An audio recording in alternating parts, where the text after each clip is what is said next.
മറ്റെല്ലാ വഴികളും അടഞ്ഞു. കേരളത്തിന്റെ ശാപമായി മാറിയ വന്യജീവി തെരുവുനായ പ്രശ്നങ്ങൾ പരിഹരിക്കുമെന്ന് ഉറപ്പു തരാത്ത ഒരു രാഷ്ട്രീയ പാർട്ടിയും സ്ഥാനാർത്ഥിയും തദ്ദേശ നിയമസഭാ തെരഞ്ഞെടുപ്പുകളിൽ വിജയിക്കരുത്. വിചിത്രവും മനുഷ്യത്വ വിരുദ്ധവുമായ കേന്ദ്ര നിയമങ്ങൾക്ക് മുകളിൽ അടയിരിക്കുന്ന കേന്ദ്രവും അതിനെ മറയാക്കി രക്ഷപ്പെടുന്ന സംസ്ഥാനവും അവർക്ക് പകരം അധികാരത്തിലെത്താമെന്ന് കരുതുന്ന പ്രതിപക്ഷവും ഉറപ്പു നൽകണം.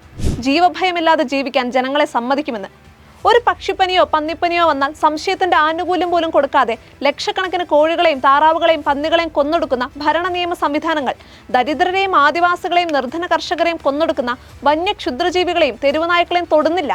ഈ സിസ്റ്റത്തിന് പേ പിടിച്ചിരിക്കുകയാണ്. വോട്ടല്ലാതെ ഒരു വാക്സിനുമില്ല. ജനുവരി മുതൽ മെയ് വരെ 5 മാസത്തിനിടെ 1,65,136 പേർക്ക് തെരുവുനായ്ക്കളുടെ കടിയേറ്റെന്നും 17 പേർ പേവിഷബാധയേറ്റ് മരിച്ചെന്നുമാണ് വിവരാവകാശ പ്രവർത്തകൻ രാജു വാഴക്കാലയ്ക്ക് സർക്കാരിൽ നിന്ന് കിട്ടിയ കണക്ക്. ഒരു ദിവസം 1,100 പേർക്കാണ് പട്ടികടിയേൽക്കുന്നത്. ഒന്ന് ആലോചിച്ച് നോക്കൂ, എന്തൊരു ഗതികേടിലാണ് കേരളം പെട്ടിരിക്കുന്നതെന്ന്. കടിയേറ്റവരിൽ ഏറെ പേരുടെയും പരിക്കുകളിലേക്ക് നോക്കാൻ പോലും ഭയമാകും. അത്ര ഗുരുതരമാണവ. ജനുവരി മുതൽ മെയ് 15 വരെ 4.5 മാസത്തിനിടെ വന്യജീവികൾ കൊന്നൊടുക്കിയത് 25 പേരെ. 92 പേർക്ക് പരിക്കേറ്റു. ഇതിൽ 19 പേരെയും കൊന്നത് കാട്ടാനയാണ്. ഇതുകൂടാതെ കഴിഞ്ഞ 1.5 മാസത്തിനിടെ നിരവധി പേർ കൊല്ലപ്പെട്ടു. വളർത്തുമൃഗങ്ങളെയും കൊന്നൊടുക്കി. കൃഷിയും വീടുകളും നശിപ്പിച്ചത് വേറെ.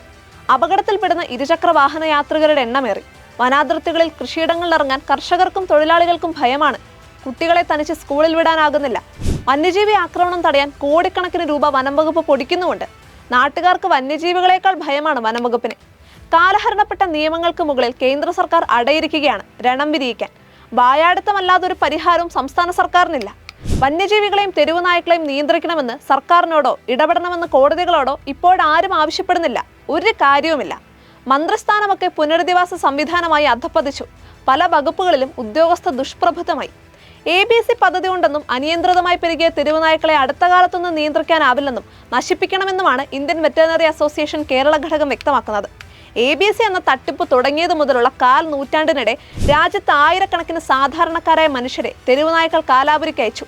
കണ്ടു നിൽക്കാനാവാത്തത്ര ഭയാനക മരണം. ഇതൊന്നും നമ്മൾ വോട്ട് കൊടുത്തവരുടെ മനസ്സലിയിക്കില്ല. ആശുപത്രി സെല്ലുകളിൽ പേയിളക്കി പിടയുന്നവർ ഈ ഭരണാധികാരികളുടെയോ മൃഗസ്നേഹികളുടെയോ ആരുമല്ല. മരണമെത്തുമ്പോൾ ഒരു തുള്ളി വെള്ളം പോലും കുടിക്കാൻ കഴിയാത്തവരുടെ ദാഹം കേന്ദ്രത്തിലെയും കേരളത്തിലെയും ക്രൂര ഭരണാധികാരികളുടെയോ അവരുടെ വീട്ടുകാരുടെയോ തൊണ്ടയിലല്ല. എല്ലാ മന്ത്രിമാരെയും MLA-മാരെയും MP-മാരെയും പേവിഷബാധയേറ്റവരുടെ സെല്ലുകളിൽ എത്തിച്ച് കാണിക്കണം. അവരൊരുക്കിയ കോൺസെൻട്രേഷൻ ക്യാമ്പുകളിലെ അന്ത്യപ്പിടച്ചിലുകൾ. മരണവാതിൽ കടക്കാൻ വെപ്രാളപ്പെടുന്ന കുഞ്ഞുങ്ങളുടെ മിഴികളിലും അവരെ നെഞ്ചിലിട്ട് വളർത്തിയ മാതാപിതാക്കളുടെ മിഴിനീരിലും പ്രതിഫലിക്കുന്ന നിസ്സഹായാവസ്ഥ കാണട്ടെ. ഒരാളെങ്കിലും മാനസാന്തരപ്പെട്ടാൽ അത്രയുമായില്ലേ. കാട്ടാനകൾ ചവിട്ടിമെതിച്ച മനുഷ്യരുടെ മാംസഭാണ്ഡങ്ങൾ സംസ്കരിക്കുന്നതിന് മുൻപ് പൊതിയഴിച്ചു കണ്ടിട്ടുണ്ടോ? പുലിയും കടുവയും തിന്ന മനുഷ്യബാക്കികൾ ജനപ്രതിനിധികളുടെയും വനം വകുപ്പ് ജീവനക്കാരുടെയും മനുഷ്യവിരുദ്ധ മൃഗസ്നേഹികളുടെയും വീടുകളിലേക്ക് കൊടുത്തുവിടണം. എന്തിനാണ് ഈ സർക്കാർ നിർമ്മിത ഹിംസയുടെ ദൃശ്യങ്ങൾ മറച്ചുവെക്കുന്നത്? ലോകമെങ്ങുമുള്ള യുദ്ധത്തിന്റെ ഭയാനക ദൃശ്യങ്ങൾ കാണിക്കുന്നവർ ഒരു സർക്കാർ അതിന്റെ പൗരന്മാർക്ക് മേൽ നിയമാനുസൃതം നടത്തുന്ന ഈ കൂട്ടക്കൊല എന്തിനു മൂടിവെക്കണം? ഇവ പാർലമെന്റിലും നിയമസഭകളിലും പ്രദർശിപ്പിക്കണം. മനുഷ്യ കബന്ധങ്ങൾക്ക് മുന്നിൽ നിന്ന് മൃഗങ്ങൾക്ക് വേണ്ടി വാദിക്കുന്നവരെ മയക്കുവെടി വെച്ച് തളയ്ക്കണം. കാവൽക്കാരല്ലാതെ രാജവാഹനങ്ങളിൽ നിന്ന് പുറത്തിറങ്ങേണ്ടതില്ലാത്ത വന്യജീവികളെയും തെരുവുനായ്ക്കളെയും പേടിക്കേണ്ടതില്ലാത്ത ഭരണാധികാരികൾക്കും ന്യായാധിപർക്കും സ്വയരക്ഷയ്ക്കുള്ള തോക്കുമായി നടക്കുന്ന വനംവകുപ്പ് മേലാളന്മാർക്കും പരിചാരകർ കുളിപ്പിച്ച് പൗഡറിട്ട് കൊടുത്ത പട്ടികളെ ലാളിച്ചും തെരുവുനായ്ക്കളുടെ ഇരകളെ നിന്ദിച്ചും ഭരണകൂടങ്ങളെ നിയന്ത്രിക്കുന്നവർക്കും മാത്രമല്ല, സാധാരണക്കാരായ മനുഷ്യർക്കും ഇവിടെ ജീവിക്കണം. തെരഞ്ഞെടുപ്പുകൾ വരുന്നുണ്ട്. വന്യംകരണം, നായപരിപാലന കേന്ദ്രങ്ങൾ, പഞ്ചായത്ത് തല നിയന്ത്രണ സംവിധാനങ്ങൾ. പതിറ്റാണ്ടുകളായി ജനത്തെ ചതിച്ചവരുടെ പാഴ്വാക്കുകൾ വിശ്വസിക്കരുത്.